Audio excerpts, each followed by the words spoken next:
Hello and welcome to Quilt Addicts Anonymous. I'm Stephanie Soebbing. Today I'm going to teach you how to make my pattern Trending Up. This is a great pattern if you're looking for something fun and fast to get together, or if you're a beginner quilter who's looking to try triangles for the first time. This is a really easy way to get your feet wet with it without getting too concerned about, it not turning out correctly, because it's really hard to screw this one up. Let's get started. So I'm using the Marlena fabric collection from Cutie fabrics, and they have these really pretty blueprints that I'm going to be using with today's quilt. We have kits available for this, at least at the time I'm filming it. We also have them in a yellow version as well. So what we're going to do is we're going to create kind of like a half snowball block, and it's really easy and really fast. So what I'm going to do is I'm going to start by flipping it so that the wrong side of the fabric is up. Then I'm going to take my ruler and I'm going to line it up so that it's even with both points of the edge, and then I'm going to mark, and I'm using a friction gel pen here. You could use a pencil as well because you're never going to see this. And now I've got a nice line going from point to point on the wrong side of that square. I'm going to go ahead and repeat that because we're going to do 2 for every big block we do. Just a reminder that we have this pattern and the kits and everything else you need to make this over at shop.quiltaddictsanonymous.com. All right, so what we're going to do is we're going to sew these to the corners of our blocks, and then we're going to be trimming off the corners so that way when we press it out, we've got triangles on every side of this block. So what that means is you're going to be losing part of it, so you kind of have to decide what do you want to lose in your block. And in my case, I think I want to lose this part here and here because there isn't anything really exciting happening, but this way I can get my nice bird in the center, and then I'll also see a little bit of purple adding another color into the mix. So what I'm going to do is I'm going to line this up with the corners even, and then my line is going from the middle of the block to the middle of the block. Now if you're a newbie, you probably are going to want to pin this. If you have quilted for a long time and you're just doing this as a really quick project, you can probably skip the pins. But I'm pinning kind of at the top and bottom just to kind of keep these edges nice and even with the edge while I'm working. And because we don't have anything to cross, like we're not going to cross any seams here, like this seam will sew from here to here and this one will be from here to here, I'm going to do both sides of the block at once to save a little bit of time. All right, so get it lined up now with this top corner. Got that there. And now this one. So now I'm going to sew this, and I'm going to set my sewing machine up so that the needle is going to be in the center position. And you can sew either right on this line that we drew or just one needle width to the inside of the line, because we're going to cut off this triangle and this part's going to fold over to meet the edge. And if you sew just inside that line, then it's less likely that you're going to have a problem where this won't go all the way to the edge of your block. While I'm working on this, I'm also going to prep the other blocks for this. There are a couple of different designs that are going to have this in it. So I'm going to do the same thing with these fabrics here as well.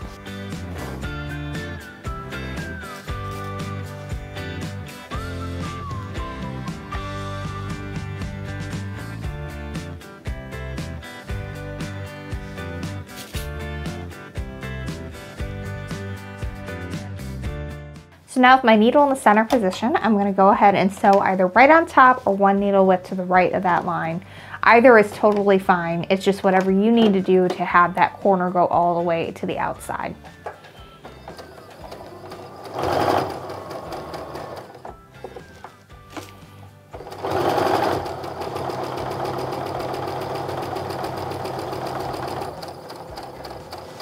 I'm going to go ahead and chain piece these. To do that, you just grab the next one in the row, and then I usually leave my needle down for this. I just lift it up and slide it in.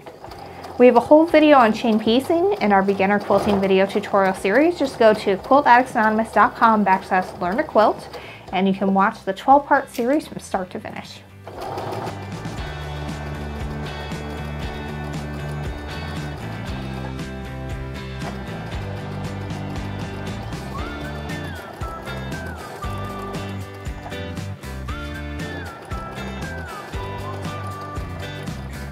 So I've just flipped everything around and I'm going to sew right down the side again, either right on that line or just on the corner side of that line.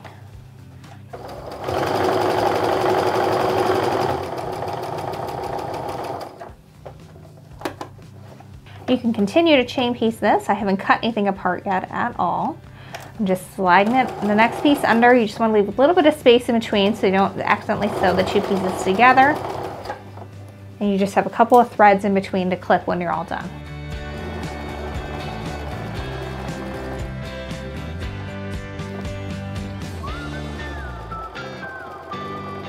All right, so I've got everything chain pieced together. Now you just need to clip those apart. I've got a little razor on the side of my sewing machine, so I like to just use that. Works pretty well. I can just slide the blocks in between and there we go, super easy. All right, so what you want to do when you flip this over is you want to just fold your triangle over and make sure that it's going out to where the edge of your square is.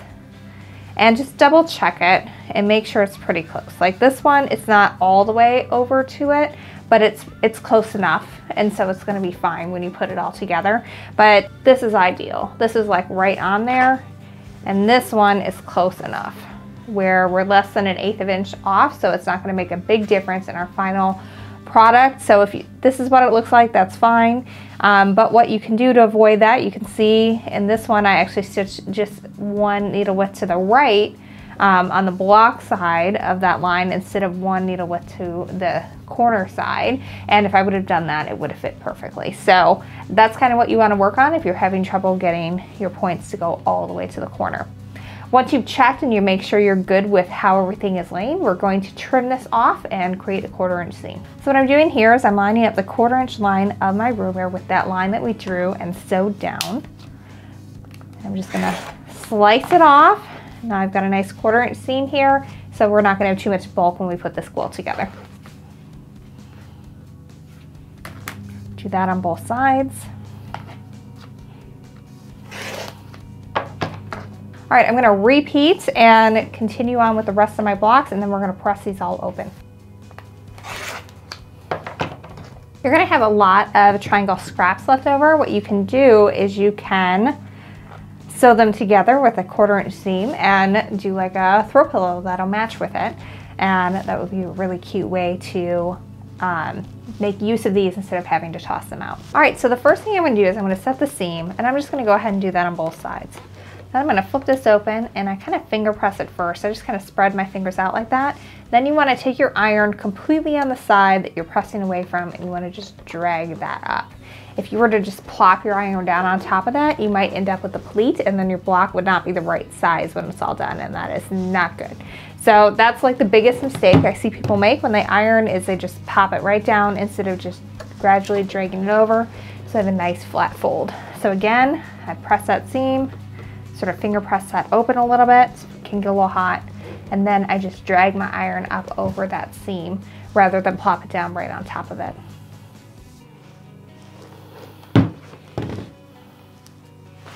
So that's it. This is our block. It's really simple, and you're gonna get this look of triangles, and I don't know, my geometry teacher was not good, so I don't remember what the name of this shape is, but it's a cool shape. It's cool when it goes together. I'm gonna go ahead and do this for the rest of these. I'm gonna show you how to do the block because we're gonna sew a couple of these together. I'm gonna show you how to pin to get your triangles nice and pointy when they come together. So I'm gonna sew the second row together on this quilt so you can kind of see how I do it. That way, if you're a new quilter, maybe you found us through the beginner quilting series, you kind of have an idea on how to do this, and particularly how to sew these guys together. So that's where you're gonna wanna make sure you pay really close attention to make sure these points end up in the same spot.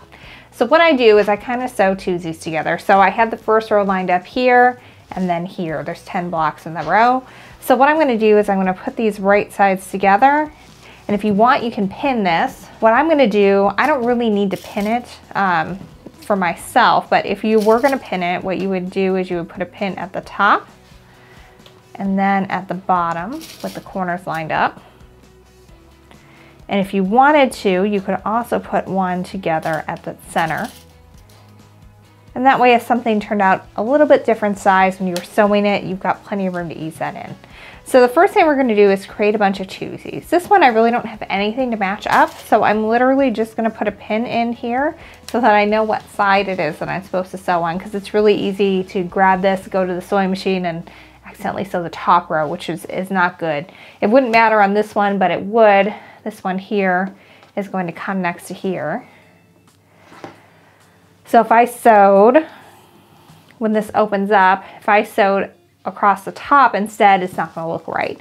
So what I can do for this one is I can just put a little pin in the side that I'm supposed to sew, and then that'll remind me what side I'm supposed to sew when I bring it to the machine. So I'm just going to go ahead and keep doing that, get my twosies together, because right now it's nothing precise that's being sewn. You just kind of have to make sure that the corners of your blocks are together when you're done. But you're pretty much just sewing the sides down. You don't have any points to match at this point. Now I'm going to change my sewing machine from sewing down the center to sewing a 1/4 inch stitch, because we want to use that for the rest of the time that we are sewing. So I'm going to grab this first one. This is the one that I pinned real nicely. I'm going to show you how you would do that. So you just line it up. And once you get going a little bit, go ahead and remove that pin. You don't want to sew over pins. You can break your needle.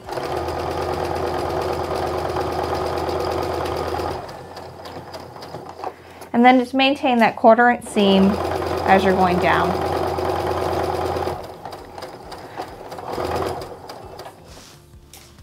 All right, so for this next one, this is the one that I just did a pin in, so I knew what side I was supposed to pin on. I'm going to take that out, and then while pinching the side I'm supposed to pin, I'm kind of lining up my corners, and I'm just going to start feeding that under the feed dogs. Again, I'm chain piecing here to make it go a lot faster.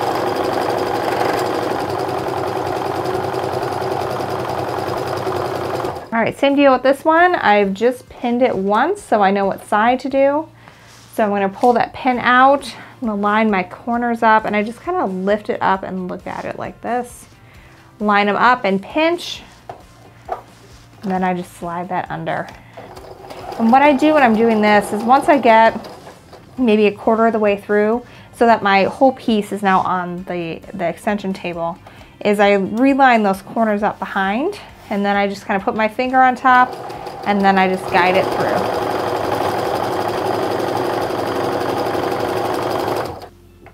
All right, I'm going to keep on sewing until I get all my twosies together.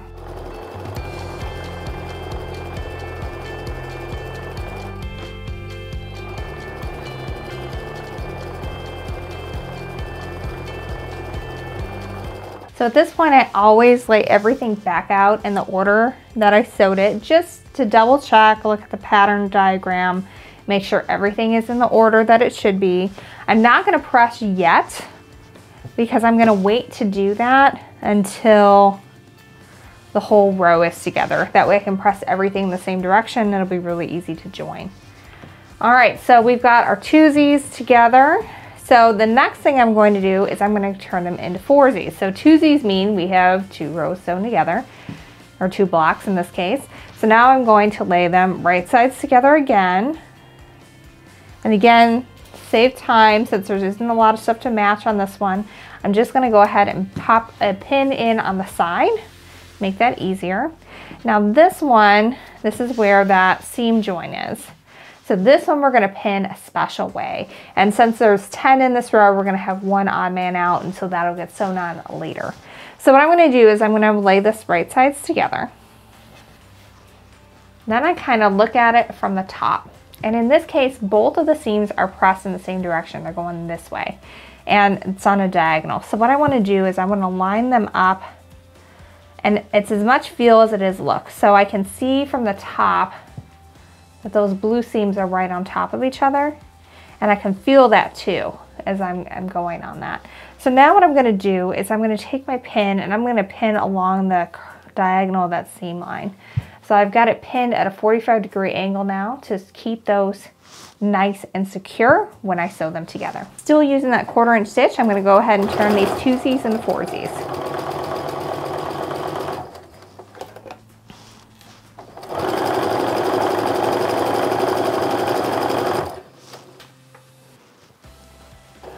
All right, now for this one, I'm gonna sew as far as I can until I'm about ready to hit that pin.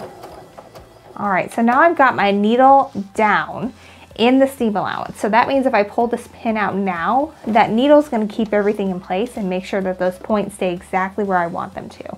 So if you pull that pin out too soon, that's when you might get some things shifting around and your points not turning out the way they should. Now I'm gonna go ahead and sew to the end.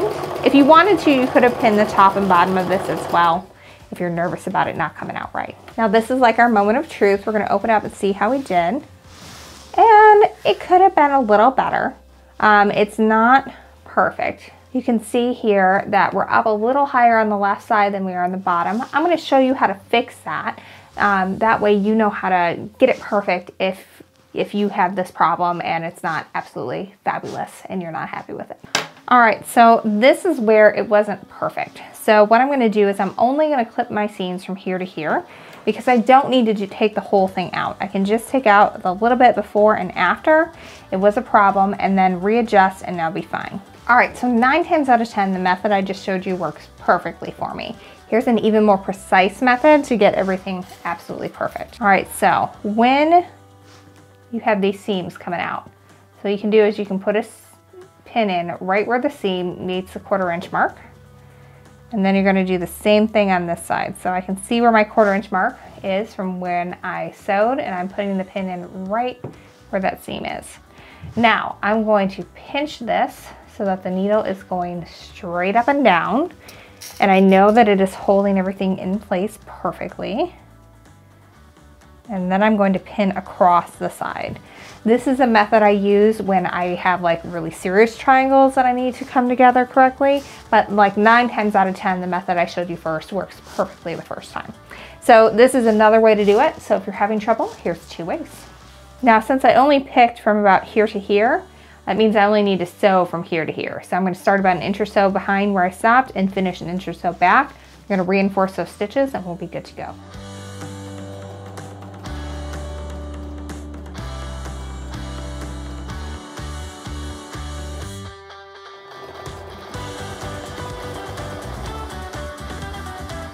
All right, that is much better. We now have our 2 points coming straight up to the top. Again, the first method I showed you, 9 times out of 10, that works perfectly for me the first time. This is a little bit more precise, but it takes a little bit more time. So if you're having trouble, the second way is a really good way to do things as well. So I'm gonna go ahead and sew this 4Z to the 1 2Z we have left. And then I'm gonna sew my end piece on and our row is done.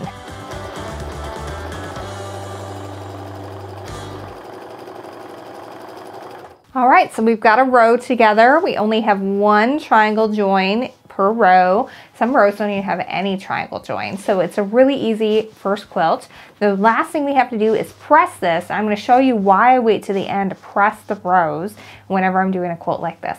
So when you're doing a quilt that's assembled in rows, I find it's easiest to wait to press everything until the very end, because in order to get these seams to nest real nicely and have great joins when you're joining it to the row behind it, above or below it, what you want to do is you want to press things in opposite directions. So if you press all the even rows to the right, then all the odd rows need to go to the left, and then your seams join really nicely.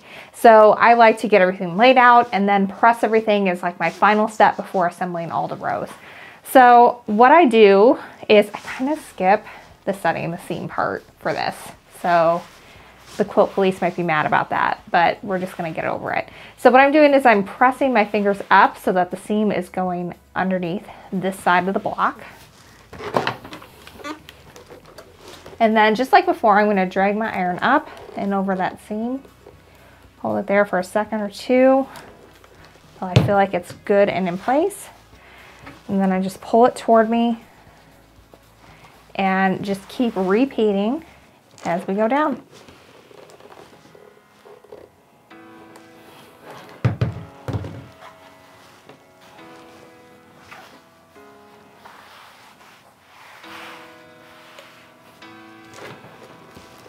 So if you want to try triangles for the first time, this is a really good one to do it because we just have these teeny little triangles that are really simple, not too intimidating, no squaring anything up. This is an easy one to start with.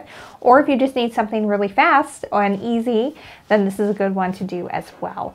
The pattern comes in multiple sizes from lab all the way to king. And we have kits as well for the blue and yellow versions of Trending Up. And what's really fun about this is these directional blocks, they kind of, to me, it looks like a graph that's, you know, trending upward, which is how it got its name. So it sort of moves your eye around the quilt with these blocks, and it creates dimension of movement without being too difficult, which is always a great thing. So thanks so much for following along. Make sure you go over to shop.quiltaddictsanonymous.com to get everything you need for this pattern and then everything else you need to make the quilt. And until next time, happy quilting.